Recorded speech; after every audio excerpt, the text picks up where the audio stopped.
Hello there, everyone. TheAndrata here, and welcome back to episode 51, where today we are working on getting our fusion reactor up and running, max capacity for what I wanted to. We're obviously getting a bigger induction cell. We're getting an SPS going. We're doing all kinds of things. And yes, this is going to be episode 51, okay? TheAndrata can't count. He missed episode 48 for some reason. I went straight to 49. We're sticking with it. 48 doesn't exist. It's a ghost episode, whatever. 51, let's get started.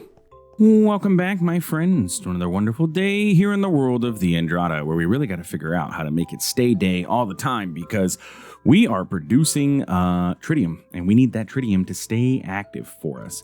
Today, we're going to be working on our fusion reactor. In between episodes, I've done a little bit of tweaking. I've done a little bit of scaling back on my ambitions here, because I'm realizing that running a fusion reactor off of just DT fuel requires a massive setup. TheAndrata was not prepared for how large that setup was going to be, and everything that it was going to take. So we've scaled our goal back here. 400 million RF per tick, while great, is way more than I need for anything.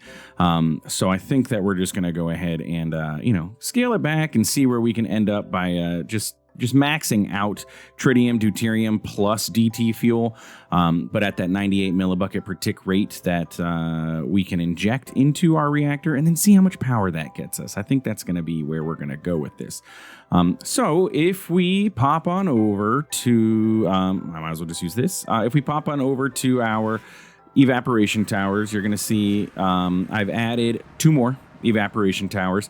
I expanded each one up to its max height of 18, and then I added 2 more. Looking at the mechanism wiki for the fusion reactor, recommended, I'm going to pull it up here really quick. The recommended setup, if you want to be able to max, get DT fuel pumping, and have that 1 bucket per tick rate going, you need a total of 6 thermal evaporation plants, full size, 5 of them producing brine, 1 of them producing lithium, and resistive heaters on each one set to a minimum of 1,250 RF per tick.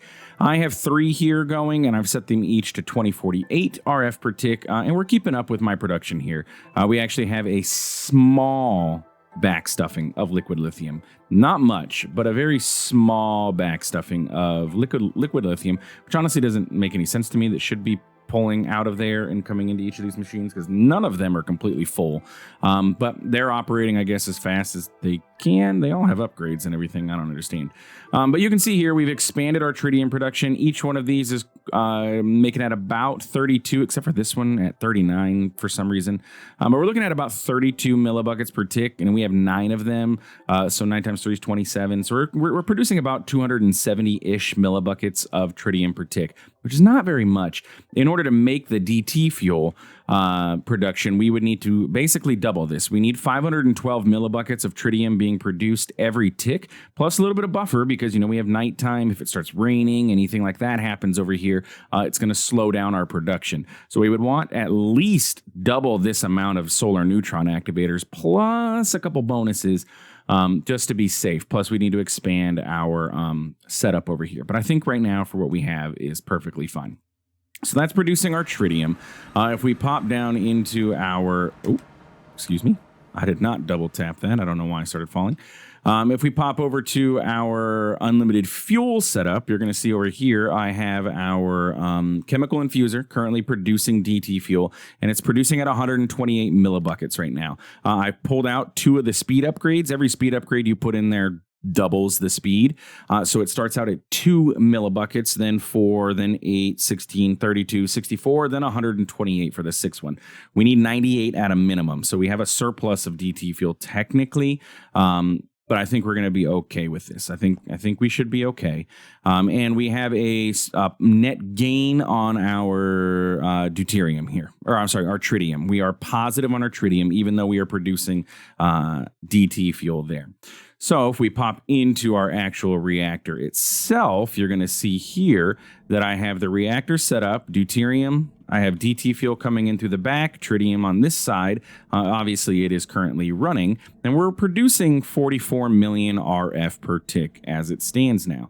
I I don't know. I don't think I can put more DT fuel. I cannot adjust the injection rate. Highest I can do is 99, but it's supposed to be split between the two, so it's going to change back. It'll be 98 essentially is what it's going to operate at.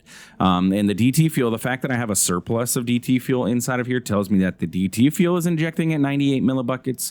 So this is the max that looks like I'm able to get out of this. Now the heat is slowly increasing over time. It's very hard to see here, but it does increase. So you can see we're at 44.95. So it does go up. It's just going up very slow. But I mean, 45 million RF per tick is, I'm gonna call that pretty good. It's basic, especially since these guys here, all of this setup, which cost 33 insanium to get done, only generates 2 million RF per tick total. This is really just, I mean, it's water. Right? All this is water. Heavy water for the deuterium, which is just water in a pump, and then brine to lithium is literally just water. So again, we are just running off of water for this thing, with a couple things changing that water in the interim. I mean, and granted, yes, these thermogens are running off of water as well, but I think we're okay. Like, I think we're going to be fine with this. That being said, currently I'm generating that 40 million RF per tick, and this guy can only input 50 million. So we're going to very quickly run into that cap, and it can only store 1.6. So we're going to actually go ahead and bigify this guy. Before I do that, though, I need to be smart about this. And I should, just to be safe, let's get another plug and set it up on here. And we're going to disconnect you on the north. Off. Interesting. It's disconnected, but the flux plug's still showing connected. Okay, so this is going to be the ender cell input, and we're going to put this on the output network just in case, especially since I'm about to go disconnect this. We'll set this to a lower priority. So like, let's go -1 so that it pulls from over there first, hopefully. But since I'm about to disconnect this, maybe, yeah, that should help. Because I need to bigify this, right? This guy needs to get larger so I can, do the thing. So I have some induction casings. I have some structural glass, and I added on, I want 6 more providers. That'll get me 6 times 5 is 300 million RF input, and 4 more, giving us a total of 5 induction cells. So we're going to be able to hold quite a lot of power in this. So let's go ahead, and I want to be quick with this, but we're going to tear this down. Now these will keep their power, so we don't have to worry about losing the 1.6 trillion that we had in there currently. But did I set this up to get power from anywhere? Yeah, from the output network. Let's do this for a moment so that starts getting a gain. Okay, cool. So let's go ahead and redo this setup. So we're going to go out here. Now, I believe the Quest actually has a recommended setup for us for the induction matrix. I think it's in here. I really should collect all these rewards, shouldn't I? Is it in here? Maybe, maybe not. No, it must be in here. Somewhere, some way. Induction matrix. That's SPS. Induction matrix. It's wanting to do 5 by 5 by 5. Okay, so we'll do that. And see how that works. 2, 3, and see if we can fit everything. 1, 2, 3. Where's my center again? Here. Perfect. Okay, this doesn't seem right. Something seems off.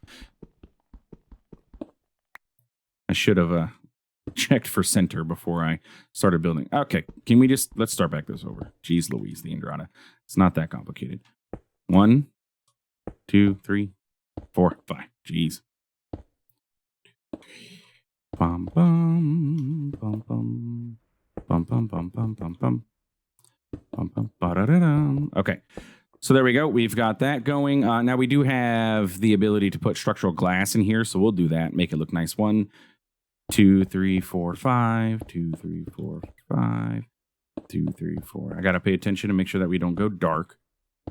That's why I have my sleeping bag here. If you didn't notice that, went ahead and made one of those guys so that we can sleep wherever we're at and not have to worry about resetting day and or night. We will eventually. We're gonna get into Draconic and take care of that problem very soon here, but for now, sleeping is our best bet. We're gonna put you here, your input, your output. I can't change you until I actually get the system activated. And I don't like you sitting there. I want you to sit actually, since this is going to be glassed up, I want you to sit here, right in the center, in the centroid of the mechanism. That, and then fill it out. And then all we got to do is put the bad boy in the middle. They're the bad boys. We have a lot of power that's going to be able to be stored inside of this guy. And I should have enough of this glass.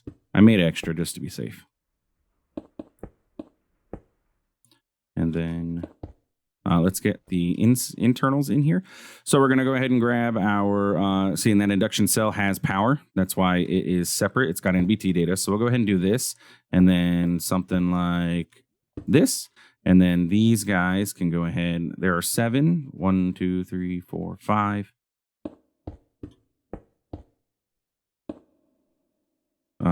7? Sure. Doesn't really matter. And now, there we go. Now we can hold 8 trillion, and our input capacity is 367 million RF that can come into this at a time. Cool. Because that should be more than enough for what we have going on. So we can go ahead and pop this on the inputs, and then we just need to configure this guy to be an output, and then we can pop our induction matrix out back on here. And now we're doing pretty good. Disable limits. Disable limit. And you're inputting 53 million RF per tick into there, which must be currently what we are generating. We can go ahead and put this back on the output network, and we can, I was going to say, we can keep that there as a backup, but honestly, it's not needed. So we'll just get rid of it and then shove it into there. Okay. Coolio. I think that works. That's induction casings. Don't need the extras of those. You go there. You go there. And copy and paste gadget's going to be used very soon. So there we go. We have an induction matrix. The battery looks a little bit better than a gray slab and everything. So at least we have that going on. And we currently can store 8 trillion, and we're inputting at 48.69 million RF currently, and we're only using about 300. So we're good to go for like the next 5 minutes until I get this SPS set up. Then we're going to start pulling a ton of power. 400. Well, we're not going to pull 400 million RF per tick, but we need 400 million overall for every step of this process. Now the question is, where do I want to put my SPS? Honestly, I mean, it doesn't really make too much of a difference where it's going to go. Maybe my reactor's turned off and I don't really need the reactor anymore. So let's build the SPS just like right on top of it. Like, I think it'll be kind of cool to be floating. It has like a little lightning show that goes on, right? So we can go ahead and just build it up slightly above the reactor. I did go and re-download Enigmatica 6 so that I could grab the copy and pastes from there because it has a whole bunch of building patterns, so you can just copy and paste. So I did that. You can see I have the template manager over here somewhere. All you got to do is, if you're going to do this, you grab a piece of paper. You find your copy and paste for wherever on the internet. There's a whole subreddit for it. You paste onto here, and then you can see that it will. I have the render box checked, and then you can see that it has the materials needed. See what it looks like, and then you can put your copy paste gadget up there and click load, and it'll load that template into there. We currently don't need this, so I'll just leave that there. But for future, if we ever need to build anything, we have that available to us. But yeah, so then you can go ahead and actually do your builds. Okay, so I want to go ahead. I want to rotate this so those the coils are facing that way, and then we're going to adjust this on the X like so. I think that's centered. I need to go on the Z a little bit. There. That's centered and floating. I think it is. Yeah. I think we'll be okay with this. So what I want to do is go ahead and grab all the stuff out of my backpack that I need for this. But you're going to notice I only have one supercharged coil. That's because the quest gives me another one. So I'm going to come up here and grab this from the quest. That way I have the two that I would need. And I can go ahead and right click to paste this. And it's going to build the SPS into the world for me. Sweet. It didn't place any of the glass, though. Interesting. It is structural glass that is needed for this, right? Yes. Huh. Wonder why the copy-paste didn't paste the structural glass. Granted, this is from Enigmatica 6, which is mechanism 1.165. So it's highly possible that the structural glass NBT data has changed since then. And that's why it didn't copy and paste it. But it's not that big of a deal to solve the problem. I just got to manually go around and fill all of these blocks in, and then we'll be good. And there's not that many. I mean, there's quite a few, but there's not that many. I could probably use the this guy for it too, if I wanted to, which I will, just to make it faster.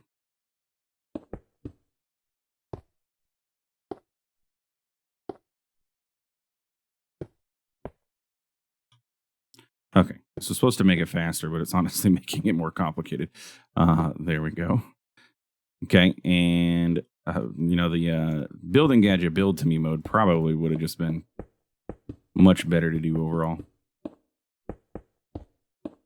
Okay, now I just got to get the top, and then we will have a super critical phase shifter and start creating antimatter. Boom.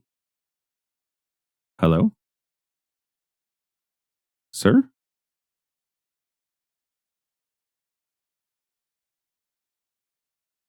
My good sir, why do you not complete? Let me see what I'm missing. Okay. That one port, when I copy and pasted, if you noticed, it was red, like it was on an output, which it shouldn't be able to be an output until the multi-block structure is created.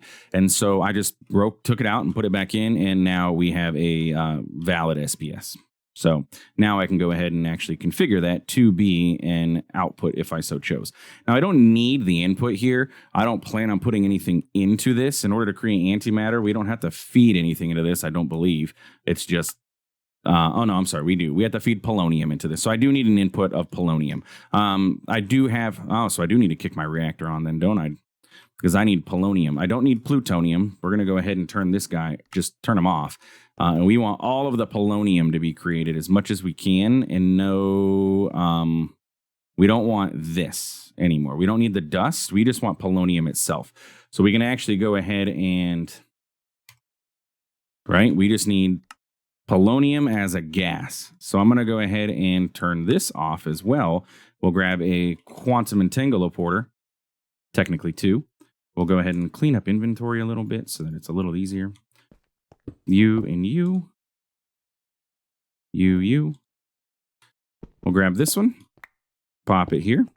We're going to say, hey, you are going to be polonium. Now, can polonium be transferred? It has radioactivity. I don't think it can be quantum entangloported, can it? I'm going to have to run a pipe all the way up to this SPS, aren't I?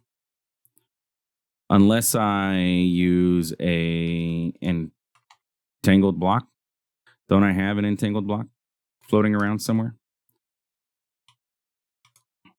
Let's see if this works. We're going to go ahead and entangle the solar neutron activator. And we'll entangle it up to here. Then if I say, hey, maybe now, does it show... Well, what if I do that, though? Oh, sorry. That's items. On the back, output. The rain. I do need to kick the reactor on. I can go ahead and... The reactor is currently at a 100... Am I at 200? 150. Let's go ahead and bring that down. So we're at 100 millibucket per tick rate. Is that working? I can see nuclear waste. I don't see polonium coming into this, though.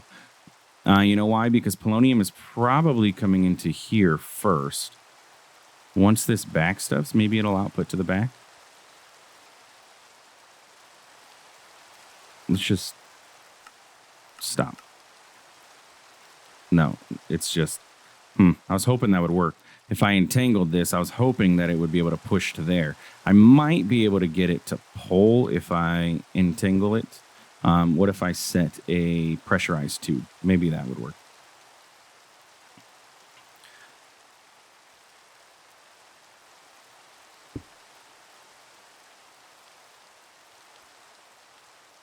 And I'm going to set gases to output everywhere. It can't output from the top. Output.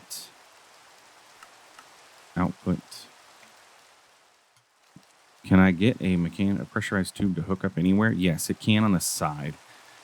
I'd love to rotate this so that it was like, you know, off of the top. Is it rotatable? Can I? No. Okay. That's perfectly fine. We'll just have to have the pipe come off of the side. So what we'll do is we'll just center this, and then I can have a ultimate pressurized tube come here. And then maybe if I set this to extract, that would work. Yes, polonium, and we have polonium. Okay, cool. So polonium is coming out. Perfect. So we have polonium, and we have it wireless. We kind of cheated our way into that, but that's okay. It's not cheating. It's just mod interactions that are probably not 100% intended, but they work. Okay, so we have polonium coming into this. Now, the only other thing that we need to do is kickstart the machine. We just need to get power coming into this. So we just need to get some flux plugs. Now, with these, flux points. With these points, we're going to have to be extremely careful with our power before we actually set them up, because the SPS is a power drain. It will literally void power if you give it too much or you don't control how much you're going to do. So we're going to leave the limit on. This is going to be SPS 1. We're not going to allow power surge. We're not going to allow bypass. 800,000 RF coming into this. It's going to be able to feed that 800,000 RF into it. You're going to see we are pulling 800,000 RF from this one laser. And if I come over here on this side, I can do the exact same thing, SPS 2. We can go ahead and output. And we now have 2 lasers in here, which are going to produce us our antimatter. And every maybe 10 seconds, it looks like, we're producing 1 millibucket of antimatter, and we need 1,000 millibuckets in order for this to work. And technically, we need 2,000 in order to complete the quest. So basically, it's just a matter of letting it sit here and get quiet because it's very loud. Let's go SPS. Yeah, just turn off. So we already have 2 millibuckets. Now, the quest does say that we have the chance of getting a mythic reward, and with that mythic reward, we could get another antimatter pellet. So as soon as we have 1, I'm going to go ahead and work on getting it out of there. In order to create the pellet, though, we just have to get this pushed into a chemical crystallizer. So we're going to go ahead and make ourselves one of those. We'll grab this, and we can go ahead and... can I control input-output on this? No. So I'm going to have to go ahead and... I'll put it here. I honestly don't want it to interact. Oh, that was my lithium one. Okay, so let's get rid of you and grab just another chemical crystallizer. Thank you. Grab this guy. And boom. If I go here, I'm going to assume that antimatter is a gas, so we can have that go out. And antimatter is in here. We'll go ahead and set gases to input there, output nowhere else. Infuse types, and items can just chill in here. Like, honestly, I don't need items to go anywhere. We'll just come over here and grab the 1 antimatter when we end up having it. So this will just run. So it'll fill up, and then it'll get the antimatter that it needs. But yeah, there we go. We have a SPS going. We have a fusion reactor going. Let's go check on that guy really quick. Just make sure that he's doing okay, that we're all right on our power. He's still running, which is what we want to see happening. Tritium is full, and we are currently generating 45 million out of this. And then this guy is generating 2.7. So 45 and 2.7 plus what we have outside of our base, I think it's pretty good. I mean, I only have the SPS using currently 1.6 million. I can bump that up. We could go ahead and say, hey, you can go ahead and pull 2, 1, 2, 3, 1, 2, 3. 2 million RF per tick just with you. And then you can pull 2, 1, 2, 3, 1, 2, 3. And that's going to significantly speed up our antimatter production. We can go even faster than that if we wanted to. We have 45 million that we could play with. I could bump each of those up to 5 million. Maybe I'll do that because I have extra. You know what? We're not using it. 10, 1, 2, 3, 1, 2, 3. 10 million. 10 million RF per. So 20 million total. Half of the amount of power that we're creating with our fusion reactor. But this is going to create antimatter so much faster. We're already at 27 millibuckets. So I'll let that sit for a little bit, and then we'll go from there. Before I end, I know I started to, but I want to go ahead and actually collect. I have a bunch of quests that we have not done anything with, so I want to go ahead and collect all the quests, especially all those mechanism ones that I went through and did the thing for. So let's go ahead and click the button and go catch all our stuff that fell onto the floor. And I'm sure that gave me more quests too, but yeah, we have a lot of stuff. Anything interesting in here, we'll see. But so far, not terribly too much. SPS port, that would have been... I mean, I already made it, so it's not that big of a deal. A periodic table of elements, cool. From the ChemLib mod, so I could see how that works. Arcane Sands, Wither Skulls, all the Modium, some extra red matter, Flux Point. And I'm sure that there's more buttons to press. On all these are loot boxes, aren't they? Yep, so I have to go through and manually click all these. Let's just click the ones that are like rare. I know like for this one, this is an advanced loot box, which gets us uranium seeds. I already had those. This is Observe. What is this 50 million? I have it. I literally have 50 million. What do you mean 50 million? I don't understand what this means. Click to submit. Click, click, doesn't work. What about you? You're an advanced loot box. You gave me 1 single steel. Wow, great. Oh, sorry, 7 steel. So I'll go through and click all those. I don't understand what that 50 million's about. I have 50 million inside of this. I have way more than 50 million. And I'm like, is it an observe something with 50 million? Am I supposed to put that power somewhere? Because I have it. And it actually gives me another induction cell if I complete the quest. Click to submit. I don't know. Somebody tell me what's going on there. Do I need to bounty board? Nope, nothing here. Killing all the things. Yeah, cool. That gives me 10 more levels. Elder Guardian. We got to kill the Warden at some point, but okay. I don't know. We'll figure it out. Not that big of a deal. Anyway, if you enjoyed today's episode, please feel free to like, comment, subscribe. I do appreciate it, and I love that lightning effect in there. That's so cool. Anyway, do appreciate it. Really does help out the channel. Thanks for stopping by. Thanks for watching. We'll see you in the next one. Have a good one.